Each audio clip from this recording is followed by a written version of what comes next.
You already know this person. You have known several of them. They do not scream. They do not threaten. They send 9 words with a flat tone, and somehow those 9 words follow you into your car, into your kitchen, into the space between you and sleep at 11 at night. And the most humiliating part is not that they got to you. The most humiliating part is that they have no idea. They moved on by 4:15. You are still in the conversation at midnight, running a sharper version of what you should have said. Here is the statistic that should have changed everything and somehow never made it out of the research journals. In 2024, scientists pulled together 154 separate studies covering more than 10,000 people and asked one simple question: of everything humans do when they are angry, what actually works? The answer was so one-sided it should have ended the debate permanently. Everything you have been told to do, hit something, go for a run, vent to a friend, blow off steam, not only failed to help. In multiple cases, it made people significantly angrier than doing absolutely nothing at all. One participant in an earlier version of the study punched a hole in a laboratory wall. Sitting still outperformed every popular recommendation. 50 years of research has known this. The culture never caught up. Welcome back to Teeh Psyche. Today we are taking apart the real psychology of anger, not the advice, the actual machinery underneath it. Why certain people can reach inside your day and turn the temperature up with 9 words. What is happening in your brain in the seconds after they do? And what the research says actually works instead of what everyone keeps telling you to try. What anger actually is. Before anything else, the word itself needs to be split in 2 because anger is carrying too much meaning as a single term. In the research, it is treated as 2 completely separate things sitting on top of each other. The physical part, the heat, the tight jaw, the elevated heart rate, the adrenaline flooding your system. And the meaning part, the story you are constructing in real time about what just happened, what it says about them, and more dangerously, what it says about you. That distinction sounds like a minor academic point until you realize it is the entire game. Almost every mistake people make with anger comes from treating these 2 things as one. In 2024, Sophie Kirschnick and Brad Bushman at Ohio State published their analysis in Clinical Psychology Review. They sorted every anger management technique into 2 categories: techniques that push physiological arousal upward, hitting a bag, running, cycling, smashing plates in a rage room, and techniques that bring arousal down, slow breathing, muscle relaxation, meditation, or simply walking away and doing nothing for 10 minutes. The calming category worked reliably across almost every demographic they measured. The arousal category, the one every gym and every well-meaning friend recommends, did not. Bushman had shown an early version of this in 2002. People who were insulted and then instructed to hit a punching bag while thinking about the person who insulted them ended up more hostile afterward than people who just sat quietly. The release model is not just ineffective, it actively makes things worse. The ember and the bellows here is the image that explains almost everything that follows. Someone says something to you, that is an ember, one small piece of heat flicked in your direction, out of their own bad afternoon, their own insecurity, their own noise. An ember on its own does almost nothing. It lands, it glows briefly, and if it is left completely alone, it dies out, not because you are strong, because it does not have enough fuel in it to become a fire. That is just physics. So how does a 9-word message become 7 hours of lost evening? Because you pick up the bellows. Every replay of the sentence is 1 pump. Every rehearsed comeback is 1 pump. Every retelling to a friend with the tone included and the gestures included is 1 pump. Every session at the gym while holding their face in your mind is 1 pump. You are feeding oxygen to something that was already going out.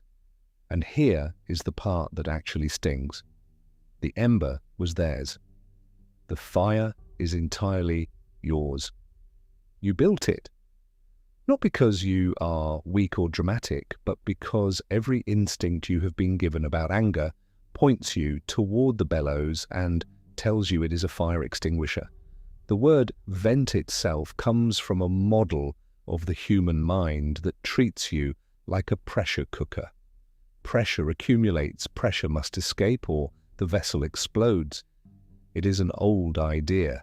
It traveled down through Aristotle, received a scientific uniform from Freud, and eventually ended up in school counseling programs, corporate wellness workshops, and businesses that charge you money to break glass in a warehouse. Albert Bandura called for the field to abandon it in 1973. The research largely did. The culture never got the memo. You are not broken. You were handed a broken instruction manual, and you followed it faithfully because it was the loudest thing available. 4 reasons they still get inside your head. Reason 1, you are still trying to win an argument that finished hours ago. The exchange ended at 4:12. You are still running it at 11. You know the loop. You replay it. You find the better line. You imagine delivering it. You imagine their response. So you build a counter for that too. You are operating a full courtroom in your skull where you are simultaneously the lawyer, the judge, and the only person present, and it feels productive. That is precisely what makes it dangerous. Every rehearsal feels like forward motion toward resolution. Research published in 2015 tracked how long 27 different emotions actually persist in people. What predicted whether an emotion lasted 10 minutes or 3 days was not the severity of what triggered it. It was 2 variables: how important the person rated the event and how much they ruminated afterward. How long you stay angry is not determined by what they did. It is determined by what you do with it after. Each replay is another pump on the bellows, and the cost is an entire evening, sometimes an entire weekend, handed over to a moment that lasted 4 seconds and to a person who is currently asleep without a single thought about you. Reason 2, you are running an audit on yourself. This is the quiet one, and it is the mechanism that decides which comments actually penetrate and which ones slide off. Consider the difference, honestly. Someone tells you that you are terrible at basketball. If you have never played basketball, the comment lands nowhere. Your brain does not even file it. But someone makes a passing remark about how long your project is taking, and it goes in like a splinter, not because they were right, because that second comment triggered an internal audit.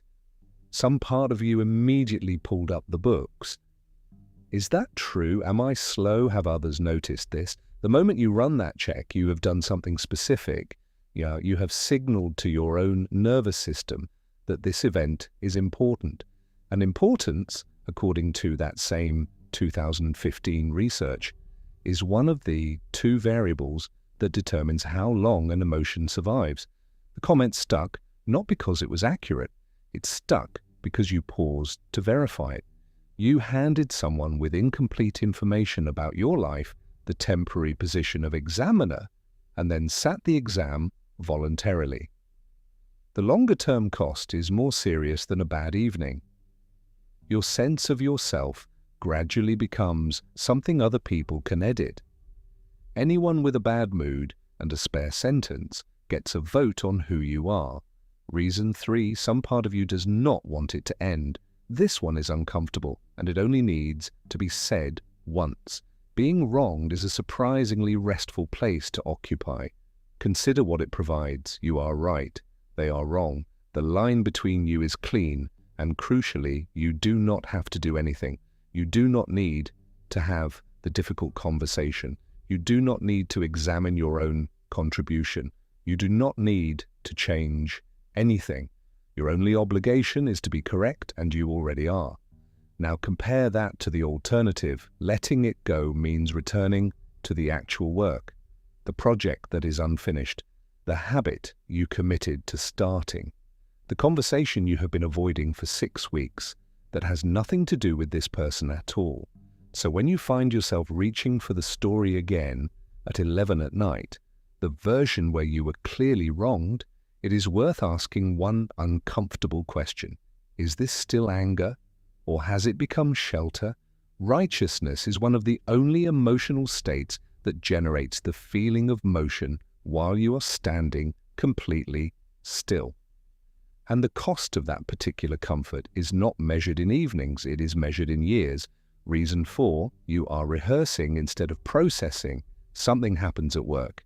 You come home and vent for 40 minutes, tone reproduced, gestures included, their voice imitated, or you drive too fast, or you find the one person who will agree with you completely and you run the story again. You feel lighter afterward, heard, but examine what you actually did. You took the moment and rehearsed it out loud with your body fully activated while keeping their face in your mind. In terms of what your nervous system learned, you did not process the event. You practiced it. You reinforced the exact neural pathway you were trying to weaken. The 2024 analysis was direct about this. People who vented and reported feeling better afterward measured as more aggressive, not less. The relief is completely real. The relief is also the mechanism of the trap. It is what brings you back to the same behavior the next time. You can spend 15 years doing something that functions as emotional rehearsal while believing it is emotional maintenance and never suspect otherwise because the relief arrived every single time. 3. Principles is that actually work. One thing needs to be removed from the table before anything practical, because it is the reason most attempts at this fail. You cannot decide not to feel it. Anger arrives before your conscious mind does. By the time the thought, "I should not be this angry," forms in your head, the adrenaline is already circulating, your heart rate is already elevated, and your body has already voted. Applying willpower at that stage is equivalent to trying to reason a car out of a skid. So the goal is not to stop the feeling. The goal is to work on the only 2 things that are actually available to you: your body in the first minutes and the story you build in the hours that follow. Principle 1, the body before the meaning. The most consistent mistake is attempting to think clearly while your body is still physiologically hot. Reasoning, perspective taking, seeing their side, being the bigger person, none of it takes hold because it is happening on top of a system that is currently running threat protocols. The interpretation you will build in that state will default to hostile. Your body is already voting and it votes first. So reverse the sequence. Body first, then meaning leave the room, not to punish anyone, but to begin lowering your heart rate. Slow your breathing with the exhale longer than the inhale for 2 full minutes. Sit down, put your feet flat on the floor. Do nothing. That last instruction is the one that surprises people, but it is well supported. Genuinely doing nothing outperformed almost every active intervention in the research. Not scrolling, which maintains activation. Not running, which raises arousal further. Nothing. Come back to the meaning when your body has cooled. It will be a measurably different meaning. Principle 2, change the pronoun. This takes 4 seconds, and it is one of the stranger findings in emotion research. Ethan Cross and colleagues at Michigan studied what happens when people process an upsetting event using their own name instead of the word I. Not spoken aloud, just internally. Instead of, "I cannot believe they said that. Why do they always do this?" you run something like, "Okay, what actually just happened here? And what does this person actually need right now?" The results across multiple experiments showed less emotional reactivity, less rumination in the hours afterward, and a more accurate assessment of how genuinely threatening the situation was.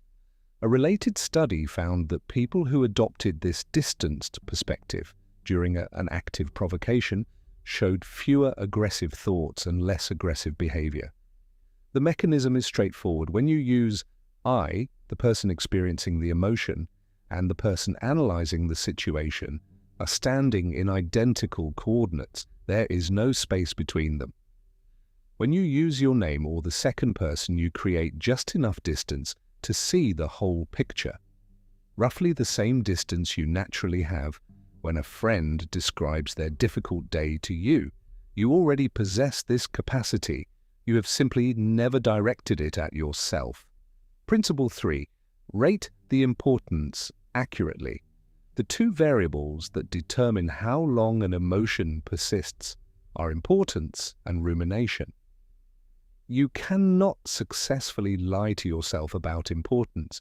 Telling yourself this does not matter while your chest is tight simply does not work, because some part of you already knows the bluff and the emotion stays.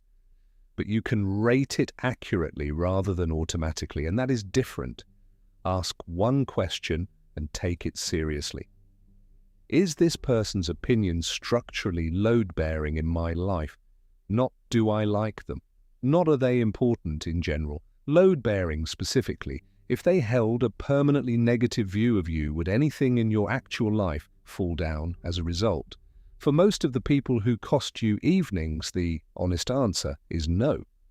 A colleague you will have left behind in 2 jobs, a stranger in traffic, a relative who has been saying the same thing since you were 19. Their assessment is not supporting any wall in your life. For those people, the correct response is release. Occasionally, the answer is yes, a partner, a close friend, a child. When the answer is yes, the correct response is not calm acceptance. It is a deliberate conversation said once, on purpose, when your body has cooled. Real anger directed at a load-bearing relationship is information. It is telling you something needs to be addressed properly. That is the actual distinction. Not everything gets absorbed. Most things get released, a small number gets spoken clearly, what changes and what does not. You will not become someone who feels nothing. That person does not exist, and if they did, you would not want to be them. The wiring that makes a flat tone land in your chest is the same wiring that makes you capable of caring about anyone at all. You cannot selectively remove one without losing the other. What changes is smaller than that and significantly more useful. The ember still lands. Someone still says the thing at 4:12 and your chest still registers it. You just stop picking up the bellows, you feel the heat. You let it run its natural course of 4 seconds instead of 7 hours, and you return to whatever you were doing. The ember dies the way it was always going to die when left alone. After some months of this, you will notice something unexpected. People around you start using the word calm to describe you. They will assume you are not affected. They will be wrong. You are affected in exactly the same measure as before. You have simply stopped funding it. Almost 2,000 years ago, a man who had been born into slavery wrote down a single line that every one of those 154 studies eventually arrived back at independently. People are not disturbed by things, he wrote, but by the views they take of them. He had no imaging equipment. He did not need it. He had already observed that between what happens to a person and what it costs them, there exists a gap. And that gap, narrow as it sometimes feels, is the only territory you have ever actually owned. Of the 4 reasons we covered today, replaying the argument, auditing yourself, using anger as shelter, or rehearsing it as release, which one is running your life? Drop it in the comments. Naming it accurately is genuinely most of the work. Subscribe to Teeh Psyche for more hidden psychology every week.